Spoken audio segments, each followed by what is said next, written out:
Warren Buffett just stepped down as CEO of Berkshire Hathaway after leading the company for over 60 years. Sounds like the end of an era, right? But here's the twist. This isn't about slowing down or stepping away quietly. It's a masterclass in leadership, legacy, and timing. Why would the most trusted investor on earth give up the role now? What does he know that the rest of the world doesn't?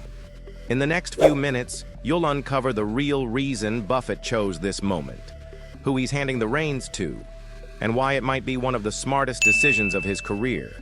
This is more than a retirement story. It's a strategic shift that could teach you how to lead, let go, and think long-term like a billionaire. Chapter 1. Why now? The art of letting go before you have to. Imagine being at the top of your game, respected, mentally sharp, admired globally, and still choosing to walk away. That's what Buffett just did. But why? Because the greatest leaders don't wait for a crisis to exit. They leave when the foundation is solid, the successor is ready, and the future is clear. Buffett once said, "You want a successor who doesn't need to be taught anymore." That time has come. He didn't retire out of weakness. He transitioned out of wisdom. There's a quiet strength in knowing when your chapter is done, not because the book is over, but because the next one needs a new narrator. Chapter 2. Greg Abel, the quiet force behind the curtain. So who's taking over? Not a flashy tech mogul or high-profile Wall Street name, but Greg Abel. For years, Greg has been operating quietly behind the scenes, running Berkshire's non-insurance businesses with precision. Buffett has praised his discipline, character, and calm decision-making. He's not loud, he's not flashy, but he's effective. Think of Greg as the pilot who's been flying the co-pilot's seat for thousands of hours. When the captain steps away, the plane doesn't shake, because the new pilot already knows every control by heart. Buffett's trust in Greg is the story here. And trust, in the world of billions, isn't handed out. It's earned slowly, consistently. Chapter 3. Still at the table. Buffett's in case of emergency role. Now, here's the real twist. Buffett isn't disappearing. He's staying as chairman of the board, overseeing major decisions, and more importantly, stepping in if there's panic in the markets. In his own words, "I'll be useful if there's a panic." Picture a seasoned general who hands over command but keeps his uniform on. He doesn't fight every battle, but when the war drums beat loud, everyone turns to him.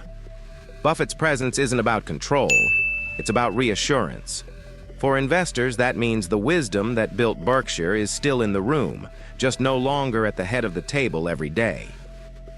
Chapter 4. The market reacts. But Buffett was already ahead. Right after the announcement, Berkshire Hathaway's stock dropped over 5%. Why? Because markets fear change. But Buffett? He planned this long ago.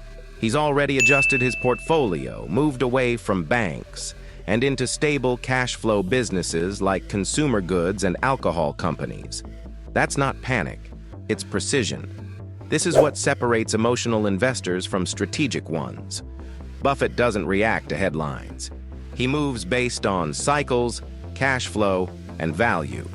And now, even as he steps back, his fingerprints are still on every strategy, every deal, and every decision shaping Berkshire's future. Chapter 5. The legacy beyond money.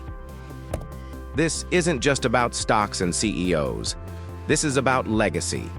Buffett's exit is a reminder that the real measure of success isn't just what you build, but what you leave behind. He's donated billions. He's inspired the giving pledge.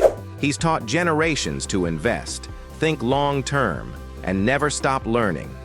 And now, even in stepping down, he's showing the world that leadership isn't about holding on.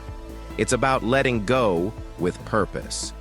That's the ultimate power move. Final thought. Buffett's decision wasn't made in a boardroom panic. It was planned, precise, and perfectly timed, just like the man himself. And if we pay close attention, we might learn that the best moves in life aren't the ones we fight to keep, but the ones we know exactly when to let go.